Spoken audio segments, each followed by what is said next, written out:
ನಮಸ್ಕಾರ ವೀಕ್ಷಕರೇ. ನಮ್ಮ ವ್ಯಾಪಾರದಲ್ಲಿ ಒಂದಿಷ್ಟು ವ್ಯತ್ಯಾಸ ಆಗಿ ನಷ್ಟ ಆದರೆ ತುಂಬಿಕೊಳ್ಬೋದು. ಹಾಗೆ ನಮ್ಮ ದಿನನಿತ್ಯದ ಸೌಲಭ್ಯಗಳಲ್ಲೇನಾದರೂ ಹೆಚ್ಚು ಕಡಿಮೆ ಆದರೆ ಅದನ್ನೂ ಅನುಸರಿಸ್ಕೊಂಡು ಹೋಗ್ಬೋದು. ಆದರೆ ನಮ್ಮ ಆರೋಗ್ಯದ ವಿಷಯದಲ್ಲಿ ಒಂದಿಷ್ಟು ವ್ಯತ್ಯಾಸ ಆದರೂ ನಮ್ಮ ದೇಹಕ್ಕೆ ತೊಂದರೆ ಉಂಟಾಗುತ್ತೆ, ಹಾಗೆ ಮನಸ್ಸಿಗೆ ಖೇದವಾಗುತ್ತೆ. ಅಷ್ಟೇ ಯಾಕೆ, ನಮ್ಮ ಕೆಲಸ ಕಾರ್ಯ ಎಲ್ಲ ಸ್ಥಗಿತಗೊಳ್ತವೆ. ಆದ್ದರಿಂದ ಆರೋಗ್ಯನ ಕಾಪಾಡಿಕೊಳ್ಳೋದು ಅವಶ್ಯಕ ಮತ್ತು ಅನಿವಾರ್ಯ ಕೂಡ. ಆರೋಗ್ಯನ ಹೇಗೆ ಕಾಪಾಡಿಕೊಳ್ಳೋದು? ಆಯುರ್ವೇದದ ಸಲಹೆಯಿಂದ. ಆಯುರ್ವೇದದ ಸಲಹೆಯನ್ನು ಹೇಗೆ ಪಡ್ಕೊಳ್ಳೋದು? ಚಿಂತೆ ಬೇಡ, ಅದಕ್ಕೋಸ್ಕರನೇ ಇದೆ ನಮ್ಮ ನಿಮ್ಮೆಲ್ಲರ ಮೆಚ್ಚಿನ ಆಯುರ್ವೇದಂ ವಹಾಮ್ಯಹಂ ಕಾರ್ಯಕ್ರಮ. ಹಾಗಾದರೆ ಬನ್ನಿ ಸ್ನೇಹಿತರೆ, ತಡ ಮಾಡದೆ ಇಂದಿನ ಕಾರ್ಯಕ್ರಮನ ಶುರು ಮಾಡೋಣ. ಆದರ್ಶ ಅವರೇ ನಮಸ್ಕಾರ. ನಮಸ್ಕಾರ. ನಮ್ಮ ಆಯುರ್ವೇದಂ ವಹಾಮ್ಯಹಂ ಕಾರ್ಯಕ್ರಮಕ್ಕೆ ಆತ್ಮೀಯ ಸ್ವಾಗತ. ಧನ್ಯವಾದ. ಆದರ್ಶ ಅವರೇ, ಈ ವಸಡಿನ ರಕ್ತಸ್ರಾವದ ತೊಂದರೆ ಹೇಗೆ ಬರುತ್ತೆ? ಇದರಿಂದ ಬೇರೆ ಏನೆಲ್ಲ ತೊಂದರೆಗಳನ್ನ ನಾವು ಅನುಭವಿಸಬೇಕಾಗುತ್ತೆ, ನೋವು ಉಂಟಾಗುತ್ತೆ? ಇದ್ರ ಬಗ್ಗೆ ಹೆಚ್ಚಿನ ಮಾಹಿತಿಯನ್ನು ಕೊಡ್ತೀರಾ? ಈ ವಸಡಿನಲ್ಲಿ ರಕ್ತ ಬರುವಿಕೆ ಮತ್ತು ವಸಡುಗಳು ನೋವಾಗೋದು, ವಸಡಿನಲ್ಲಿ ಅಲ್ಸರ್ ಆಗುವಂಥದ್ದು. ಅಲ್ಸರ್ ಆದಾಗ ವಸಡಿನಲ್ಲಿ ಯಾವಾಗ ಕೀವು ಬರುತ್ತೆ ಆವಾಗ ನಾವು ಅದಕ್ಕೆ ಅಲ್ಸರ್ ಅಂತ ಹೇಳ್ತೀವಿ. ಮತ್ತು ಕೆಲವೊಂದು ವಸಡುಗಳಲ್ಲಿ ನೋವಾದಾಗ ಮತ್ತು ಹೆಚ್ಚು ಅದು ಯಾವುದೇ ರೀತಿಯ ಹಲ್ಲುಗಳಲ್ಲಿ ಹುಳುಕು ಅಥವಾ ಕ್ಯಾವಿಟೀಸ್ ಅಂತ ನಾವೇನು ಹೇಳ್ತೀವಿ ಅದಾದಾಗ ಕೂಡ ಈ ವಸಡುಗಳಲ್ಲಿ ಸ್ವಲ್ಪ ಈ ಕೀವು ಬರುವಂಥದ್ದು ಮತ್ತು ರಕ್ತ ಬರುವಂಥದ್ದನ್ನು ನಾವು ಕಂಡಿದ್ದೀವಿ. ಈಗ ಈ ಹಲ್ಲುಗಳನ್ನು ಉಜ್ಜುವಾಗ ಕೂಡ ನಾವು ಹಲವಾರು ಬಾರಿ ನಾವು ನೋಡಿದ್ದೀವಿ, ಅಥವಾ ಸ್ವತಃ ನಾವೇ ಹಲ್ಲನ್ನು ಉಜ್ಜುವಾಗ ನಾವು ನೋಡ್ಕೊಳ್ತೀವಿ, ನಾವು ಹೆಚ್ಚು ಪ್ರೆಷರ್ ಮಾಡಿ ಆ ಹಲ್ಲನ್ನು ತಿಕ್ಕುವಿಕೆ ಏನಿದೆ, ಅಥವಾ ಈ ವಸಡುಗಳನ್ನು ಜಾಸ್ತಿಯಾಗಿ ರಬ್ ಮಾಡೋದ್ರಿಂದ ವಸಡುಗಳು ಡ್ಯಾಮೇಜ್ ಆಗುತ್ತೆ ಮತ್ತು ವಸಡುಗಳ ಕೆಳಗಡೆ ಬರುವಂಥ ಒಂದು ಹೆಚ್ಚು ಚಾನ್ಸಸ್ ಇರೋದ್ರಿಂದ ಆದಷ್ಟು ಹಲ್ಲುಗಳನ್ನು ಉಜ್ಜುವಾಗ ಮೃದುವಾದಂಥ ಬ್ರಷ್ಗಳನ್ನು ಯೂಸ್ ಮಾಡೋದು ತುಂಬ ಉತ್ತಮ. ಮತ್ತು ನಾವು ಈ ಹಿಂದಿನ ಕಾಲದಲ್ಲಿ ಬೇವಿನ ಕಡ್ಡಿಯನ್ನು ಯೂಸ್ ಮಾಡ್ತಾ ಇದ್ವಿ ಹಲ್ಲು ಉಜ್ಜೋದಕ್ಕೆ. ಅದು ತುಂಬ ಉಪಯುಕ್ತವಾದಂಥ ಮತ್ತು ವಸಡುಗಳನ್ನು ಗಟ್ಟಿ ಮಾಡುವಂಥ ಶಕ್ತಿ ಈ ಬೇವಿನ ಕಡ್ಡಿಯಲ್ಲಿತ್ತು ಅಂತೇಳಿ ಹೇಳ್ಬೋದು. ಆದಷ್ಟು ಈಗಿನ ಒಂದು ಆಧುನಿಕ ಜೀವನ ಶೈಲಿಯಲ್ಲಿ ಅದನ್ನು ಮರೆತು ಬಿಟ್ಟಿದ್ದಾರೆ. ಆದಷ್ಟು ಹಳ್ಳಿಗಳಲ್ಲಿ ಈಗೂ ಕೂಡ ಯೂಸ್ ಮಾಡ್ತಾರೆ, ಆದರೆ ಹೆಚ್ಚಾಗಿ ನಾವು ಈ ಅರ್ಬನ್ ಪ್ರದೇಶದಲ್ಲಿ ಅಥವಾ ಪಟ್ಟಣಗಳಲ್ಲಿ ನಾವು ನೋಡಿದಾಗ ಅದರ ಬಳಸುವಿಕೆ ಬಹಳ ಕಡಿಮೆ ಆಗಿದೆ. ಈಗ ನಾವು ಯಾವುದೇ ರೀತಿಯ ಟೂತ್ಪೇಸ್ಟ್ಗಳಾಗಿರ್ಬೋದು, ನಾವು ಬ್ರಷ್ಗಳನ್ನು ಯೂಸ್ ಮಾಡುವಾಗ ಮೊದಲೇದಾಗಿ ಬ್ರಷ್ಗಳು ಸಾಫ್ಟ್ ಆಗಿರಬೇಕು. ವಸಡುಗಳ ಮೇಲೆ ಹೆಚ್ಚು ಪ್ರೆಷರನ್ನು ಹಾಕಿ ಹೆಚ್ಚು ಒತ್ತಿ ನಾವು ಉಜ್ಜಿಕೊಳ್ಳುವಂಥ ಹಲ್ಲುಗಳನ್ನು ಉಜ್ಜಿಕೊಳ್ಳುವಂಥ ಒಂದು ಪ್ರಯತ್ನವನ್ನು ನಾವು ಮಾಡಲಿಕ್ಕೆ ಹೋಗಬಾರ್ದು.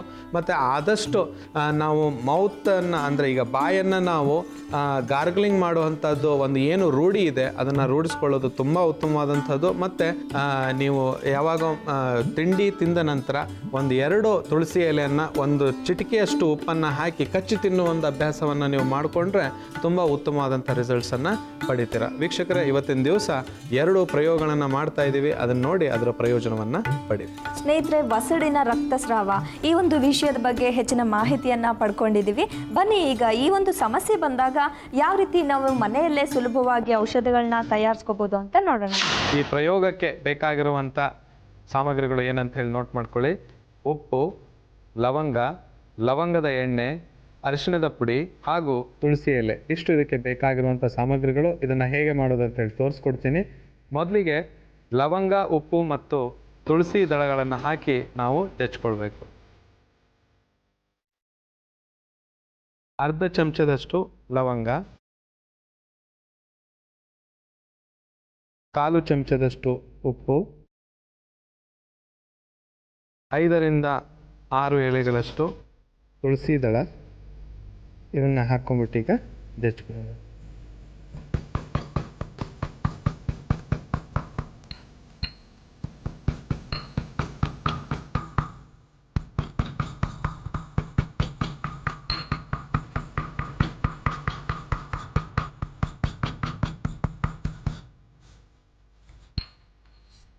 ಇದು ತುಂಬಾ ನುಣ್ಣಗೆ ಒಂದು ಒಳ್ಳೆ ಪುಡಿ ಆಗಬೇಕು, ಪೇಸ್ಟ್ ಥರ ಆಗುತ್ತೆ. ಯಾಕಂದರೆ ಅದರಲ್ಲಿ ಈ ನಾವು ತುಳಸಿ ದಳಗಳನ್ನು ಹಾಕಿರೋದ್ರಿಂದ ಅದೊಂದು ಸ್ವಲ್ಪ ಪೇಸ್ಟ್ ಆಗುತ್ತೆ.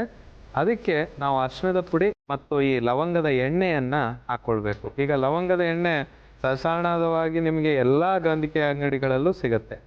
ಸೊ ಅದನ್ನು ನೀವು ಬಳಸೋದು ತುಂಬ ಉಪಯುಕ್ತವಾದದ್ದು ಅಂತ ಹೇಳ್ಬೋದು. ಮತ್ತು ಲವಂಗದಲ್ಲಿ ನೋವನ್ನು ಹೋಗಲಾಡಿಸುವಿಕೆ ಮತ್ತು ಅದಲ್ಲದೆ ಅದು ಯಾವ ರೀತಿಯ ಒಂದು ಏನು ಆ ಪಸ್ ಫಾರ್ಮೇಷನ್ ಆಗಿರುತ್ತೆ ಅಥವಾ ರಕ್ತ ಬರ್ತಾ ಇರುತ್ತೆ ಅದನ್ನು ಕಂಪ್ಲೀಟಾಗಿ ಸ್ಟಾಪ್ ಮಾಡುವಂಥ ಒಂದು ಶಕ್ತಿ ಅದಕ್ಕಿದೆ.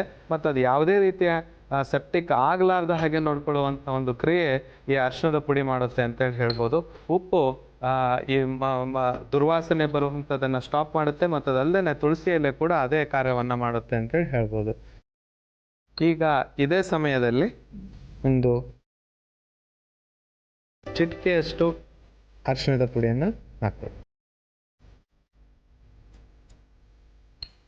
ಈಗ ನಮ್ಮ ಕಾರ್ಯಕ್ರಮವನ್ನು ನೋಡಿ ಆದಷ್ಟು ಎಲ್ಲ ಜನರು ಪುಟಾಣಿಯನ್ನ ಮನೇಲಿ ತಂದು ಇಟ್ಕೊಂಡ್ಬಿಟ್ಟಿದ್ದಾರೆ ಅಂತೇಳಿ ಅನ್ಕೊಂಡಿರ್ತೀನಿ. ಮನೆ ಔಷಧನ ಸಿದ್ಧಪಡಿಸ್ಕೊಳ್ಳಿಕ್ಕೆ ಇದೊಂದು ತುಂಬಾ ಬೇಕಾಗಿರೋ ಅಂತ ಒಂದು ಸಾಧನ. ಹೌದು. ಮತ್ತೆ ಇನ್ನೊಂದು ಏನಂತಂದ್ರೆ ನಾವು ಸ್ವಲ್ಪ ಸ್ವಲ್ಪ ಕ್ವಾಂಟಿಟಿಯಲ್ಲಿ ಆ ಮಟ್ಟಿಗೆ ಎಷ್ಟು ಬೇಕು ಅಂತ ಹೇಳೋದ್ರಿಂದ ಈ ಪುಟಾಣಿ ತುಂಬಾ ಉಪಯೋಗ ಅಂತ ಹೇಳಿ ಹಾಕೋದಷ್ಟು ಅಲ್ಲ ಇಷ್ಟು ಸಣ್ಣ ಪ್ರಮಾಣಕ್ಕೆ ಅಂತ. ಹೌದು. ಈಗ ನೀವು ನೋಡಿರ್ಬೋದು, ಕೆಲವರು ಈ ಇಟ್ಟಿಗೆ ಪುಡಿಯನ್ನ ಹಲ್ಲು ಉಚ್ಕೊಳ್ತಾರೆ, ಮತ್ತೆ ಇದ್ದಲಿ ಪುಡಿಯನ್ನ ಉಪಯೋಗಿಸ್ತಾರೆ. ಇದರಿಂದ ಏನಾಗುತ್ತೆ ಅಂತಂದ್ರೆ ಒಂದು ನಂಬಿಕೆ ಏನಿದೆ ಅಂತಂದ್ರೆ ಇಟ್ಟಿಗೆ ಅಥವಾ ಮಣ್ಣನ್ನು ನಾವು ಯೂಸ್ ಮಾಡೋದ್ರಿಂದ ಹಲ್ಲುಗಳು ಶುದ್ಧ ಆಗುತ್ತೆ ಮತ್ತು ಯಾವುದೇ ರೀತಿಯ ತೊಂದರೆಗಳು ಬರೋದಿಲ್ಲ ಅಂತ ಹೇಳಿ. ಬಟ್ ಈ ಇಟ್ಟಿಗೆ ಪುಡಿ ಆಗಲಿ ಅಥವಾ ಇದ್ದಲಿ ಪುಡಿಯನ್ನು ನಾವು ಹೆಚ್ಚು ಯೂಸ್ ಮಾಡೋದ್ರಿಂದ ವಸುಡುಗಳಿಗೆ ತೊಂದರೆ ಮಾತ್ರ ಖಂಡಿತ ಅಂತೇಳಿ ಹೇಳ್ಬೋದು. ಆದಷ್ಟು ಈ ಇದ್ದಲು ಪುಡಿ ಆಗಲಿ ಅಥವಾ ಈ ಇಟ್ಟಿಗೆ ಪುಡಿನೇ ಆಗಲಿ ಇದನ್ನು ಯೂಸ್ ಮಾಡೋದು ಒಳ್ಳೆಯದಲ್ಲ ಅಂತ ಹೇಳಿ. ಆದಷ್ಟು ಬೇವಿನ ಎಣ್ಣೆಯನ್ನು, ಬೇವಿನ ಈ ಕಡ್ಡಿಯನ್ನು ನಾವೇನು ಉಪಯೋಗಿಸ್ತೀವಿ ಅದನ್ನು ಉಪಯೋಗಿಸೋದು ತುಂಬ ಉತ್ತಮ. ಇಲ್ಲದಿದ್ದರೆ ನಾರ್ಮಲಾಗಿ ನಾವೇನು ಟೂತ್ಪೇಸ್ಟ್ಗಳನ್ನು ಯೂಸ್ ಮಾಡ್ತಾ ಇದ್ದೀವಿ, ಹರ್ಬಲ್ ಟೂತ್ಪೇಸ್ಟ್ಗಳನ್ನು ಯೂಸ್ ಮಾಡೋದು ತುಂಬ ಸೂಕ್ತ ಅಂತ ಹೇಳ್ಬೋದು. ಕಿರಣ್ಮಯಿ ಅವರಿಗೆ ಇದು ರೆಡಿ ಆಗಿದೆ. ಅದನ್ನು ನಾವು ಒಂದು ಬಟ್ಲಿನಲ್ಲಿ ತೆಗೆದಿದ್ದೀವಿ. ಇದರಲ್ಲಿ ಯಾವುದೇ ರೀತಿಯ ಕುದಿಸೋದು ಅಥವಾ ಎಣ್ಣೆಯನ್ನು ಬಿಸಿ ಮಾಡುವಂಥ ಯಾವುದು ಇದು ಇಲ್ಲ. ನೋಡಿ, ಈ ಥರ ಈ ಒಂದು ಮಿಶ್ರಣ ರೀತಿ ತಯಾರಾಗಿದೆ, ಚೂರ್ಣ ರೀತಿಯಲ್ಲಿ ಇದು ರೆಡಿ ಆಗುತ್ತೆ. ಇದಕ್ಕೆ 1 ಚಮಚದಷ್ಟು ಲವಂಗದ ಎಣ್ಣೆಯನ್ನು ಹಾಕ್ಕೊಳ್ಬೇಕು. ಕರ್ಬು ಅಂತ ಅನ್ನೋದಕ್ಕಿಂತ ಚೆನ್ನಾಗಿ ಬೆರೆಸ್ಕೊಳ್ಬೇಕು. ನೋಡಿ, ಈ ಥರ ಆಗುತ್ತೆ ಈ ಒಂದು ಮಿಶ್ರಣ. ತುಂಬ ಉಪಯುಕ್ತವಾದಂತಹ ಒಂದು ಮಿಶ್ರಣ ಇದು. ಈಗ ನೀವು ಸಾಮಾನ್ಯವಾಗಿ ಅಂಗಡಿಗಳಲ್ಲಿ ಹೋದಾಗ ಬೇರೆ ಥರದ ಎಲೋಪತಿಕ್ ಮೆಡಿಸಿನ್ಸ್ಗಳು ಇದೆ, ಆದರೆ ಅದು ಅಂಥ ಒಂದು ತೊಂದರೆಯನ್ನು ನಿವಾರಣೆ ಪರಿಣಾಮಕಾರಿ ಆಗಿರೋದಿಲ್ಲ. ಇಂಥ ಒಂದು ನಾವು ಮನೆಯಲ್ಲೇ ತಯಾರು ಮಾಡ್ಕೊಳ್ಳುವಂಥ ಇಂಥ ಔಷಧಿಗಳು ತುಂಬ ಉತ್ತಮ ಫಲ ನೀಡುತ್ತೆ ಮತ್ತು ಯಾವುದೇ ರೀತಿಯ ಸೈಡ್ ಎಫೆಕ್ಟ್ಸ್ಗಳು ಇರೋದಿಲ್ಲ. ಸೇಫ್ ಅಂತ ಹೇಳ್ಬೋದು. ಇದನ್ನು ನೀವು ಕನ್ಸ್ಯೂಮ್ ಮಾಡಿದ್ರು, ಸೇವಿಸಿದ್ರು ಯಾವುದೇ ರೀತಿ ತೊಂದರೆ ಆಗೋದಿಲ್ಲ. ಇನ್ನು ಒಳ್ಳೆ ಒಂದು ಇಂಗ್ರೀಡಿಯೆಂಟ್ಸ್ ಅಥವಾ ಪದಾರ್ಥಗಳಿದೆ, ಲವಂಗ, ತುಳಸಿ ಎಲ್ಲ ನಮ್ಮ ದೇಹಕ್ಕೆ ಒಂದು ಒಳ್ಳೆಯ ಪರಿಣಾಮವನ್ನು ಮಾಡೋದು. ಹೌದು. ಈಗ ಈ ಒಂದು ಮಿಶ್ರಣ ಸಿದ್ಧವಾಗಿದೆ.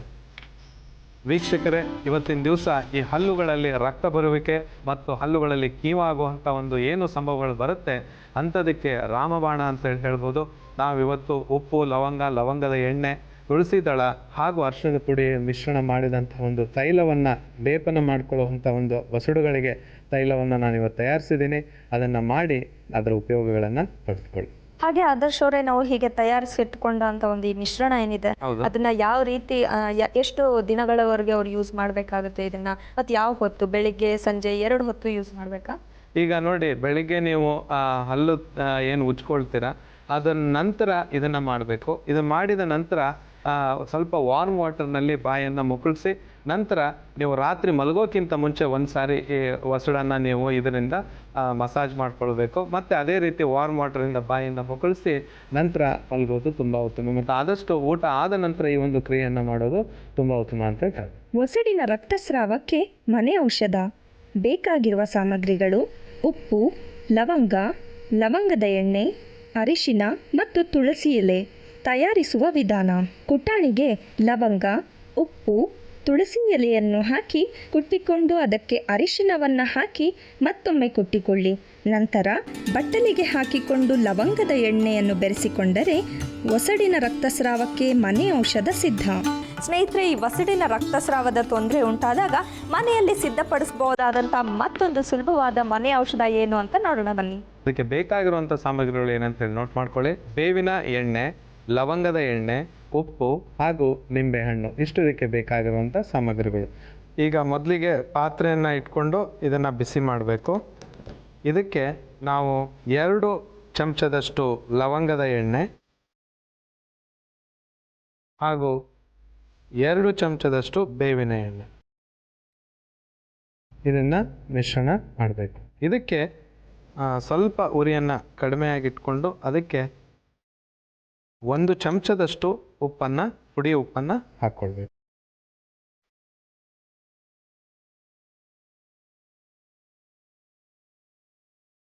ಈಗ ಇದು ಸಿದ್ಧವಾಗಿದೆ. ಇದನ್ನು ನಾವು ಆಫ್ ಮಾಡ್ಕೊಂಡು ಈಗ ಇದಕ್ಕೆ ನಿಂಬೆಹಣ್ಣಿನ ರಸವನ್ನು ಹಾಕ್ಕೊಳ್ಬೇಕು. ಅರ್ಧ ಭಾಗದಷ್ಟು ನಿಂಬೆಹಣ್ಣಿನ ರಸವನ್ನು ಇದಕ್ಕೆ ಹಿಂಡ್ಕೊಳ್ಬೇಕು.